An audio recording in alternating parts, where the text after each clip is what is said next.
بسم اللہ الرحمن الرحیم۔ السلام علیکم ورحمۃ اللہ وبرکاتہ۔ ہم بستری کرنے کے بہت اہم مسائل۔ حضور اکرم صلی اللہ علیہ وآلہ وسلم نے ارشاد فرمایا، کوئی مرد کسی مرد کو ننگی حالت میں نہ دیکھے اور کوئی عورت کسی عورت کو ننگی حالت میں نہ دیکھے، اور دو مرد ایک کپڑے یعنی ایک چادر کے اندر نہ سوئیں اور دو عورتیں بھی ایک کپڑے کے اندر نہ سوئیں۔ نیند یا جاگنے کی حالت میں منی شہوت سے کود کر نکل آئی تو غسل واجب ہو جائے گا، لیکن اگر کسی بیماری یا چوٹ لگنے کی وجہ سے بغیر شہوت کے خود بخود منی نکل آئی تو غسل واجب نہیں ہوا۔ اپنے ہاتھوں سے مشت زنی کرنا گناہ ہے، مشت زنی کی لیکن انزال نہ ہوا تو غسل واجب نہ ہوا، اور روزہ تھا تو مشت زنی کی وجہ سے روزہ مکروہ ہوا، لیکن انزال نہ ہونے کی وجہ سے روزہ ٹوٹا نہیں۔ مرزنی کی تو انزال بھی ہو گیا تو غسل واجب ہو گیا، اگر روزہ تھا تو ٹوٹ گیا، لیکن رمضان کے روزے میں بھی صرف قضا لازم ہوگی، کفارہ نہیں۔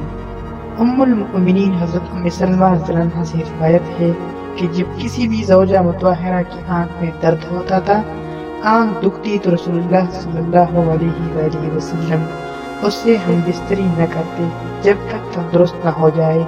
فائدہ، اس حدیث پاک سے یہ اشارہ ملا کہ بیوی کسی بیماری کی تکلیف میں مبتلا ہو تو اس کی صحت فروغت کا اندازہ کیے بغیر ہم بستری کرنا مناسب نہیں۔ اتباع کا کہنا ہے کہ پیٹ بھرے ہونے کی حالت میں ہم بستری نہ کرنا چاہیے، اس سے معدے کی بیماریاں ہوتی ہیں اور اس ہم بستری سے پیدا ہونے والا بچہ کم ذہن ہوتا ہے۔ حیض کے دنوں میں ہم بستری کرنا گناہ کبیرہ ہے۔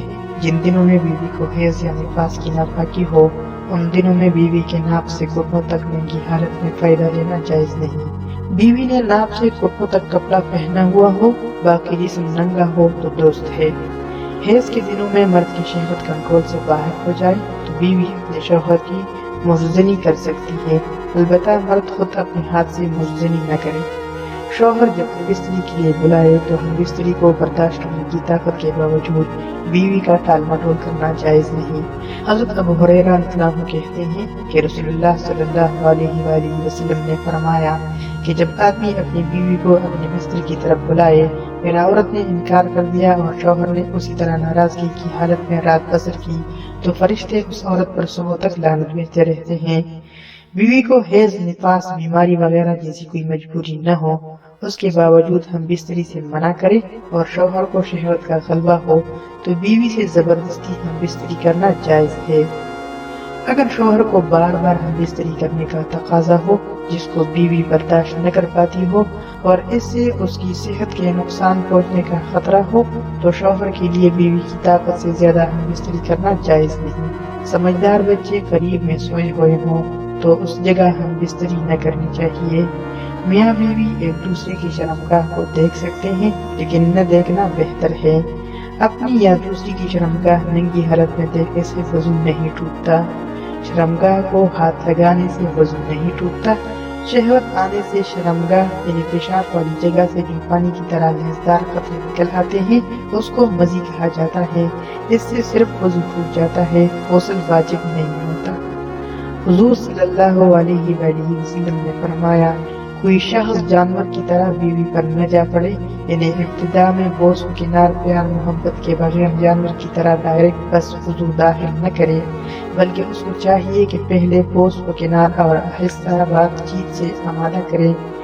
میاں بیوی کا ایک دوسرے کے پورے بدن کو چھونا اور ہاتھ پھیرنا جائز اور درست ہے، ایک دوسرے کی شرمگاہ کو بھی ہاتھ لگا سکتے ہیں۔ بیوی کی اپنی شرمگاہ یا پچھلے والے راستے میں انگلی ڈالنا نامناسب حرکت ہے جس سے احتراز کرنا چاہیے۔ شرمگاہ کے علاوہ باقی پورے بدن پر بوسہ دینا درست ہے۔ میاں بیوی ایک دوسرے کی زبان کو چوس سکتے ہیں، شرعاً اس میں حرج نہیں۔ شوہر کے لیے اپنی بیوی کے پستان کو منہ میں لینا اور چوسنا جائز ہے، البتہ اگر دودھ آنے کا گمان ہو تو پھر ایسا نہ کرنا چاہیے، کیونکہ پستان سے دودھ نکلنے پر مرد کے حلق میں جانے کا اندیشہ ہے اور بیوی کا دودھ پینا حرام ہے۔ اگر منہ میں بیوی کا دودھ چلا جائے تو اس کو تھوک دے۔ اگر بیوی کا دودھ شوہر کے پیٹ میں چلا گیا تو اس سے نہ نکاح ٹوٹ جائے گا اور نہ ہی بیوی کا بیٹا بن جائے گا، البتہ حرام پینے کے بنا سے توبہ لازم ہے۔ اس لیے کہ انسان پیدا ہونے کے وقت سے لے کر 2.5 سال یعنی 30 مہینے کی عمر تک جس عورت کا دودھ پیے گا وہ عورت اس کی رضائی ماں بن جائے گی۔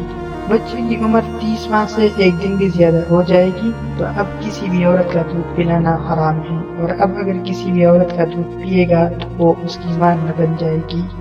اوورال 6 فتاوی عالمگیری میں ہے، اگر مرد اپنی بیوی کے منہ میں شرمگاہ اپنے مخصوص عضو کو داخل کر لے تو یہ مکروہ ہے۔ اس سے معلوم ہوا کہ زوجین کے درمیان اوورال 6 شرمگاہ کو بوسہ دینا، منہ میں لینا اور زبان لگانا وغیرہ یہ سب مکروہ فعل اور بے حیائی کی بات ہے۔ اگر بیوی کو داخل نہیں کیا بلکہ اوپر سے یا رانوں کے درمیان کیا تو اگر انزال نہ ہوا یعنی منی نہ نکلی تو غسل واجب نہیں۔ میاں بیوی میں سے جس کا انزال ہوا صرف اس پر غسل واجب ہوا۔ پچھلے راستے میں داخل کرنا گناہ کبیرہ ہے۔ بغیر کپڑے کے اپنی شرمگاہ بیوی کی شرمگاہ سے ملا دی اور داخل نہ کیا تو وضو ٹوٹ گیا اگرچہ مزید تک نہ نکلی، غسل واجب نہ ہوا۔ اگر مرد نے اپنی بیوی کو صرف اتنا داخل کیا کہ جہاں ختنے کا نشان ہوتا ہے تو دونوں پر غسل واجب ہو گیا اگرچہ منی نہ نکلی، اور اگرچہ کنڈوم پہن کر داخل کیا۔ حیض کے دنوں میں ہم بستری کرنے سے صرف مرد پر غسل واجب ہوگا، البتہ گناہ کبیرہ ہوا۔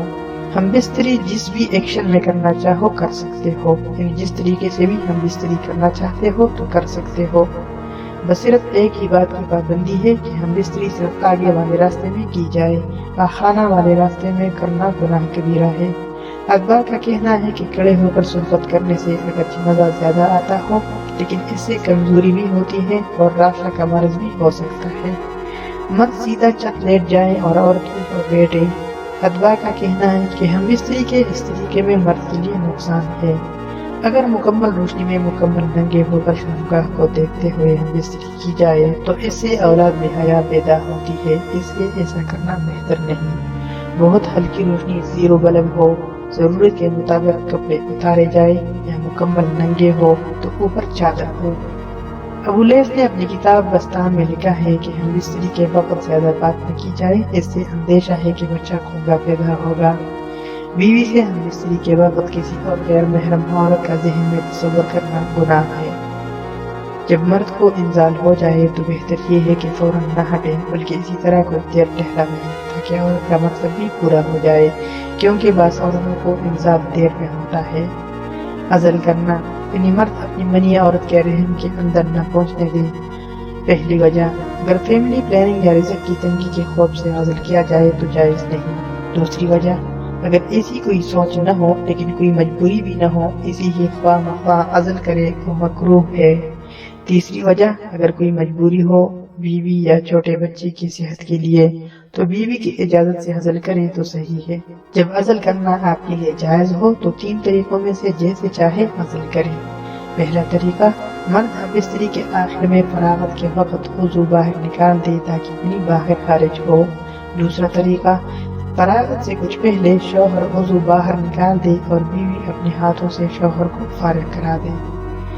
تیسرا طریقہ، عضو پر کنڈوم پہن کر ہم بستری کرے۔ مزی اور منی بھی پیشاب کی طرح نجاست غلیظہ ہے، کپڑے کو لگ جائے تو کپڑا ناپاک ہو جائے گا، اس ٹکڑے کو دھو کر پاک کرنا واجب ہے۔ ہم بستری سے فراغت کے بعد دونوں کو پیشاب کر لینا چاہیے۔ حضرت علی رضی اللہ عنہ نے فرمایا، ہم بستری کے بعد پیشاب کر لیں ورنہ لاعلاج مرض پیدا ہوگا۔ علم طب کی کتابوں میں لکھا ہے کہ بعض وقت منی کا قطرہ پیشاب کے نالی میں اٹکا رہ جاتا ہے تو سوزش و زخم پیدا ہو جاتا ہے۔ ابو لیث سمرقندی رحمۃ اللہ علیہ نے لکھا ہے کہ ہم بستری کے بعد اپنے عضو کو دھو لینا چاہیے، اس سے بدن تندرست رہتا ہے، لیکن ہم بستری کے فوراً بعد ٹھنڈے پانی سے نہ دھوئیں، اس طرح بخار آ جانے کا اندیشہ ہے۔ اس لیے نیم گرم تھوڑا سا ہلکا گرم پانی سے دھوئیں۔ اگر نیم گرم پانی نہ ہو تو اتنی دیر تک رک جائے کہ بدن کی حرارت گرمائش اعتدال پر آ جائے، تو اس کے بعد ٹھنڈے پانی سے دھونے میں کوئی حرج نہیں۔ ادبا کا کہنا ہے کہ ہم بستری کے فوراً بعد پانی نہیں پینا چاہیے، ایسا کرنے سے دمہ کی بیماری ہو سکتی ہے۔ ایک بار ہم بستری کرنے کے بعد دوبارہ ہم بستری کا ارادہ ہو تو دوبارہ ہم بستری سے پہلے غسل کرنا بہتر ہے۔ غسل نہ کرے تو وضو کرے، وضو بھی اگر نہ کرے تو کم از کم پیشاب کر کے وضو دھو لے، ایسا نہ کرے تو بھی بغیر وضو دھوئے دوبارہ ہم بستری کرنا جائز ہے۔ رات کو ہم بستری کے بعد سونا جائز ہے۔ بہتر یہ ہے کہ ظاہر اجازت کو دھو کر وضو کر کے سو جائے یا کم از کم پیشاب کر کے وضو دھو کر سو جائے، لیکن فجر کی نماز سے پہلے غسل کر کے نماز فجر پڑھنا لازم ہے۔ ایک سے زیادہ بار بستری کرنے کی وجہ سے بھی ایک ہی غسل کافی ہوتا ہے۔ جس انسان پر غسل واجب ہو اس کے لیے قرآن مجید کو ہاتھ لگانا، قرآن مجید پڑھنا اور مسجد میں داخل ہونا جائز نہیں۔ البتہ اس کے لیے اللہ تعالیٰ کا ذکر کرنا، تسبیح پڑھنا، مصنون دعائیں پڑھنا اور درود شریف پڑھنا جائز ہے۔ غسل واجب ہو تو غسل سے پہلے بھی ہاتھ دھو کر کھلی کر کے کھا پی سکتے ہیں۔ جس پر غسل واجب ہو وہ ہاتھ دھو کر کھلی کر لے، تو اب پانی پی کر کچھ بچائے تو اس کا جھوٹا پانی بھی پاک ہے۔ اس کا بچا ہوا پانی کوئی بھی پی سکتا ہے۔ غسل جب واجب ہو اس حالت میں نکلا ہوا پسینہ پاک ہے، اس لیے ناپاکی میں جو کپڑے پہنے ہوئے ہوں ان پر اگرچہ پسینہ لگا بھی پھر بھی غسل کے بعد وہ کپڑے پہن کر نماز پڑھ سکتے ہیں۔ ایک چادر کے اندر میاں بیوی کا ننگا سونا جائز ہے۔ میاں بیوی اکٹھے غسل کر سکتے ہیں، لیکن بہتر یہ ہے کہ دونوں کے سطر ڈھانکے ہوئے ہوں۔ شرمگاہ پر پردہ کے بغیر دونوں کا ایک ساتھ غسل کرنا ادب کے خلاف ہے، البتہ گناہ نہیں۔ کچھ لوگ ایسے ہوتے ہیں کہ بیوی سے پہلی رات کی ہم بستری کے بارے میں دوستوں کو بتلاتے ہیں کہ میں نے ایسا کیا یا اتنی بار کیا۔ یہ بھی شرم کی بات ہے اور جاہلانہ طریقہ ہے۔ حضور صلی اللہ علیہ وآلہ وسلم نے میاں بیوی کے درمیان خلوت کی باتیں دوستوں کو بتلانا ناپسندیدہ قرار